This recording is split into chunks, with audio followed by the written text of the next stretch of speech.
Këtu pastaj na bie të bëjmë këshillim karriere, pra, nëse e trajtojmë si profesion, hajde të bëjmë këshillim karriere që orientohet drejt. Po, ti edhe të kontrolluara nga ana shëndetësore ato. Nuk jam pro, pra, futem te abolicionistët që nuk e duan, nuk duan ta promovojnë, se në momentin që i jep zë e promovon, ti e quan të lishme, të arsyeshme dhe mbi të gjitha orienton një grup që është.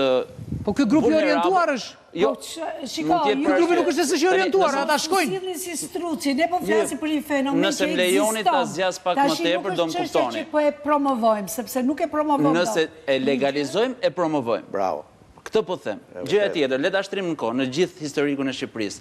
Vitet 30 ka qenë legalizuar me një libresë shëndetësore, me analiza mjekësore, me qendra të ndryshme, personat kishin mundësi të merrnin shërbimin e seksit. Po, në kohën e mbretërisë 28-39. Kalojmë këtë periudhë, në pjesën komuniste totalisht ndaluar, në vitin 90 kemi prostitucionin, shfrytëzimin e prostitucionit të vajzave, gocave shqiptare nga djemt shqiptar në vendet europiane. Itali, trafikimi, Itali, Greqi, Belgjik, Franca, kudo.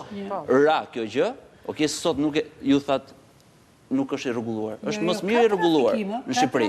Pra ke tutorin, ke qendrat e ndryshme, ke përfituesit, ke zyrtarët e lartë që shpeshherë përfitojnë, siç përfitojnë nga call centeri, siç përfitojnë nga një pikë bastesh, përfitojnë edhe nga këto zonja zonjusha që japin shërbimin.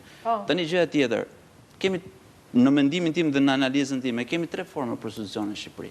E para është prostitucioni që vjen nga shtresat e marginalizuara, për para, në një farë moshe, me çmime të ulta, të shtyra nga varfëria, për shumë faktorë tjerë. Të gjitha janë për para.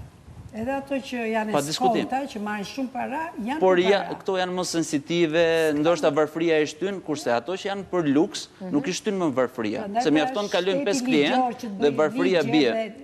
Tani janë edhe eskortat, që duhet thënë, biznesmen, ku ka samitet të ndryshme, ku ka CEO që vinë në Shqipëri, i frekuentojnë ku?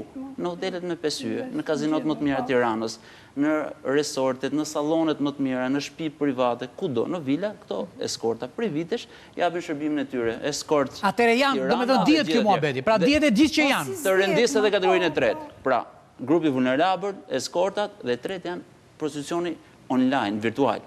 OnlyFans, ke shumë vajza shqiptare që krijojnë llogaritë e tyre. Bëj video.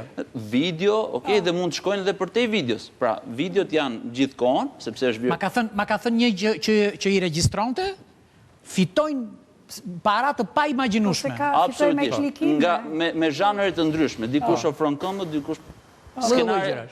Sepse është kërkesë ofertë, pra kërkohet nga i publik.